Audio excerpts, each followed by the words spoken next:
¿Qué tal? Un muy buen día, es un gusto saludarle. En esta ocasión, pues vamos a tener la oportunidad de desarrollar, digamos, de una manera a distancia y aprovechándonos de los recursos tecnológicos.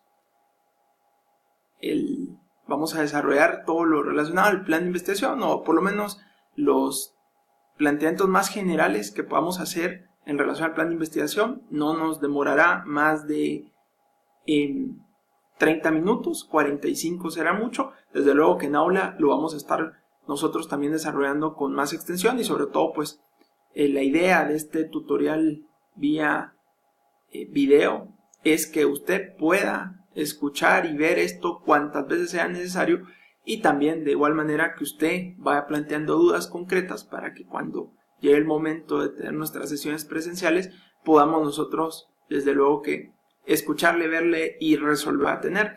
Hay que decirlo como advertencia preliminar, nada de lo que está acá en estas diapositivas o lo que yo pueda explicarles a ustedes en realidad con soberbia se puede decir que es la última palabra en relación a esto. De hecho no es la última palabra, simplemente son reflexiones generales en cuanto a un protocolo, plan o diseño de investigación, nunca con la ambición de ser exhaustivos, porque eso nos llevaría muchísimo más tiempo, ni tampoco con el deseo de querer trasladar el pensamiento de que esto es quizás el mejor material ideado para este propósito. Sin embargo, insisto, la idea es que usted pueda ver y escuchar este audio y este video las veces que fuese necesario, y que posteriormente eso le permita obtener de una mejor manera los conocimientos, repetirlo cuantas veces sea también por usted requerido, y en aula pues ir evaluando de una mejor forma esto. Como ustedes recordarán, esta es una frase que a mí me gusta mucho. En realidad está claramente identificando los dos monedas, el talento que alguien pudiera considerar mediocre y el talento que alguien pudiera considerar brillante. Favoritas de el doctor Miguel Villoro Toranzo, porque pues sí, descubre mucho de la realidad, a veces mala autoestima o demasiada autoestima, y lo cierto es que al final se necesitan utilizar bien los métodos para llegar lejos, independientemente de en cuál de estas dos caras de la moneda nosotros nos sintamos más cómodos. ¿Cuál es la estructura o el contenido esquemático de un plan de investigación? En esta diapositiva se indica, este es el contenido o estructura que en realidad nosotros en este momento en la universidad estamos requiriendo o que se nos está requiriendo cumplir. No es la última palabra, cada uno de estos elementos que ustedes ven en pantalla, dependiendo del autor, dependiendo del libro, dependiendo por supuesto también de los requerimientos institucionales del instituto de investigación o de la escuela de estudios superiores en donde se esté desarrollando un taller relacionado con investigación y en donde se nos pida un plan de investigación, va variando, no necesariamente son los mismos, pero en términos generales todos los planes de investigación desde luego que identifican un problema, lo justifican, desde luego que plantean cuál es el propósito de la investigación, de dónde parte esa investigación, cómo lograr el conocimiento para resolver ese problema, el cronograma o la estrategia metodológica de cuánto tiempo y de qué manera se va a ir abordando el problema, cuáles son los objetivos de esto, los recursos que puedan haber y por supuesto todas las referencias documentales o de cualquier otra naturaleza que se tengan para lograr esto. Para los efectos prácticos nuestros, usted cuando haga su plan de investigación sepa que tiene que cumplir con el desarrollo de cada uno de estos elementos.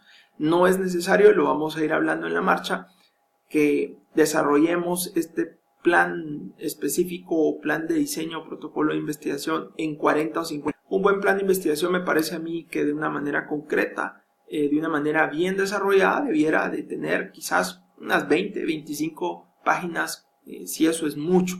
De lo contrario, debiera de ser pues en ese rango. Tampoco puede ser de 10, 12 o 14 páginas. Es posible que en esos casos en realidad la investigación que se ha hecho para hacer el plan de investigación aún sea insuficiente. Alguna nota importante que se señala acá, y es que esto por supuesto puede ir siendo objeto de modificación.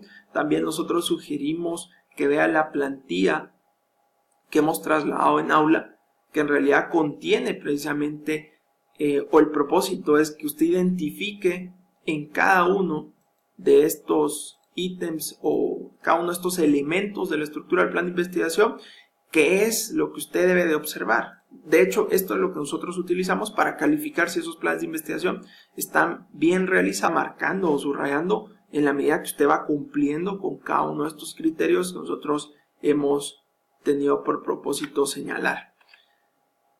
En primer lugar, cuando hablamos de plano, diseño o protocolo de investigación, en realidad lo que estamos hablando es de un mapa. Como todos sabemos, hoy día nosotros necesitamos de mapas para saber a dónde llegar. Quizás algunos de ustedes puedan decir, bueno, hoy día necesitamos menos de mapas, de hecho, porque está Waze, porque está WhatsApp, porque está el Google Maps, etcétera. Hay otros programas o aplicaciones que nos permiten llegar a distintos puntos de manera digital. Eso tiene mucho de cierto, pero también que para llegar a esos puntos, estos programas se valen de mapas. Así que lo cierto es que el plan de investigación al final del día es un mapa general de lo que yo planifico, va a ser mi investigación, a dónde quiero llegar, cómo voy a llegar, qué es a dónde es específicamente a dónde yo me dirijo, cuál es la ruta que voy a seguir, cuáles son los medios que voy a utilizar para este propósito, de qué información me valgo para tratar de alcanzarlo, etc.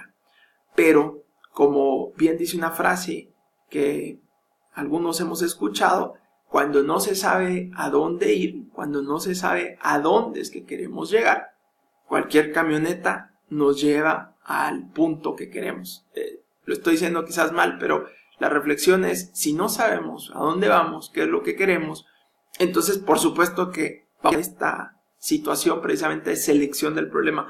Nosotros tenemos que definir claramente qué es lo que queremos nosotros tratar como problema, y precisamente unos consejos prácticos que nosotros damos como para ir identificando en realidad cómo hacer más fácil este tema de seleccionar un problema, de poder ubicar un problema, saber dónde enfocarlo. De esto hemos hablado en aula cuando hemos dicho, por supuesto, que en primer lugar tiene que ser pertinente al ámbito de investigación o de especialización que estamos cursando. No es posible plantear problemas del área penal si mi especialización es constitucional, y así aplica en cualquier materia. Tengo que ubicarlos en la realidad jurídica, es decir, no en los errores, sino en realidad de dónde se genera el derecho, y el derecho sabemos cuáles son sus fuentes. Tiene que ser atractivo, tiene que despertarme interés, y no me tengo que casar con el problema, ni mucho menos con un título que se asigna al final, porque lo primero que tengo que hacer es investigarlo y ver si realmente cumple con el propósito de las expectativas académicas y de mis propias expectativas para selección y desarrollo.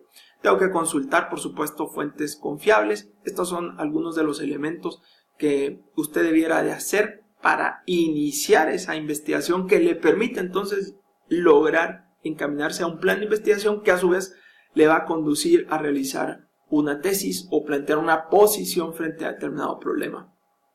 Como lo hemos dicho en aula, usted ubique ese paisaje, ubique a dónde quiere llegar, pero no sea tan ambicioso. De pronto no conviene explorar todo, de pronto conviene una parte, un área, una selección, un acotamiento de ese problema. Eso dependerá, por supuesto, de cada situación, de cada temática como tal. Hemos hablado ya de cuáles son los contenidos o la estructura de un plan de investigación y hemos identificado 3 marcos: el marco conceptual, el marco teórico y el marco metodológico. En el primer marco, que es el marco conceptual, denominado así o no, en los primeros elementos del plan de investigación, el propósito es desarrollar precisamente el problema, pero para lograr eso, primero debiera realizar unos pasos previos: narrar o describir los antecedentes del problema, justificar por qué es necesario el desarrollo de ese problema, plantear o definir el problema, luego el objeto de estudio que voy a investigar, los objetivos concretos en relación a eso, las bases, las premisas o los supuestos de los cuales parte la investigación y los alcances y límites de la misma. A mi parecer y en mi propio sazón, creo yo, y tomando las palabras del doctor Monterroso Salvatierra, también estoy en total acuerdo de que la justificación, de hecho, no suena tan aconsejable que esté acá como punto número 2, porque normalmente la confusión cotidiana, frecuente, habitual de uno como estudiante es, en lugar de justificar, plantear el problema, y en realidad el planteamiento es el paso número 3, no el paso número 2, pero como está primero el paso número 2, entonces equivoco cuál es la función de la justificación y lo que hago en realidad es plantear el problema. Vamos a hablar de eso en unos minutos. ¿Cuáles son los antecedentes del problema? Bueno, los antecedentes del problema los podemos ir identificando de distintas maneras. Por ejemplo, los antecedentes que la teoría me arroja en relación a eso, en relación a lo que estamos hablando. Todos los temas en el ámbito jurídico descansan sobre instituciones. Depende de qué institución usted esté hablando. Si estamos hablando del principio de inocencia, sabemos que ese es un principio que tiene sus antecedentes. Si estamos hablando de, bueno, en algún momento el proceso de debate, las conclusiones, la argumentación jurídica, en una etapa determinada, etcétera, todo eso forma parte de un proceso que tiene sus antecedentes también. Así que lo que primero tenemos que ubicar son los antecedentes teóricos. Desde luego que esto ya plantea la necesidad de ir ubicando fuentes adecuadas para que usted pueda desarrollar esos antecedentes.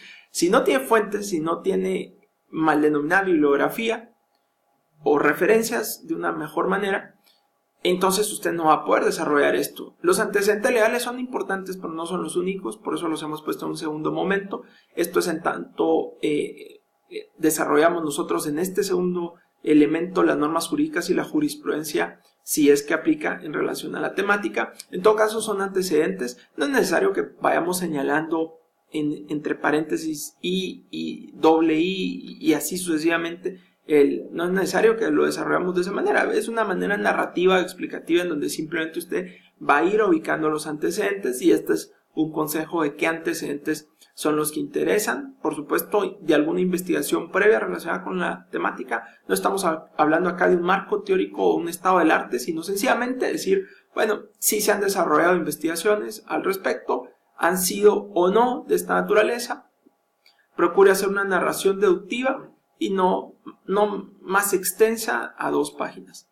Posteriormente viene la justificación. Este elemento en realidad, a mi parecer, y cuando lo desarrollamos en aula, yo prefiero abordarlo de último porque en realidad es lo que se hace mal por ser el paso número 2 dentro de esa estructura.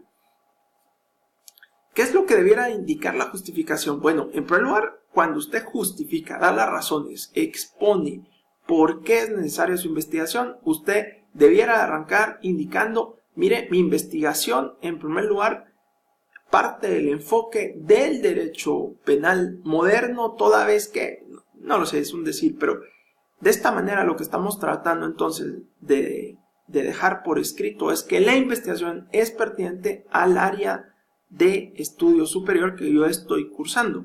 Muchos en algún momento tienen la duda, bueno, ¿y cómo sé si eso no es pertinente? Bueno, vea si eso no es un apartado dentro de los cursos que usted desarrolló en la universidad, vea el pensum de estudios, vea si se desprende de los contenidos temáticos o aún si no se desprendieran necesariamente de lo visto en alguno de los cursos, desde luego tiene que tener relación con el área de especialización o de maestría que usted esté cursando.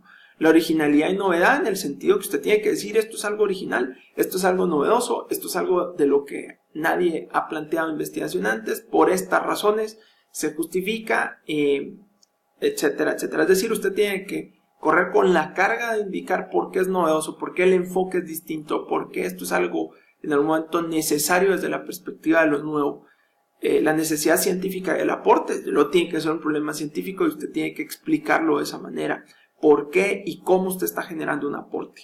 También la aplicación al entorno o a la realidad jurídica guatemalteca. Usted tiene que decir, mire, esto es un problema, sí es interesante, sí es novedoso, sí es científico, existe como tal, lo puedo identificar dentro de alguna de las áreas o ámbitos del derecho, es original, es novedosa, forma parte de las materias que yo he visto en mi especialización y aplica al entorno de la realidad jurídica guatemalteca por estas razones. La justificación finalmente hecha de esta manera debiera de tener a lo sumo 2 páginas. Una justificación de 10 líneas no es una justificación, es un intento de justificación. Una justificación de 1 página posiblemente lo sea, no estoy tan seguro.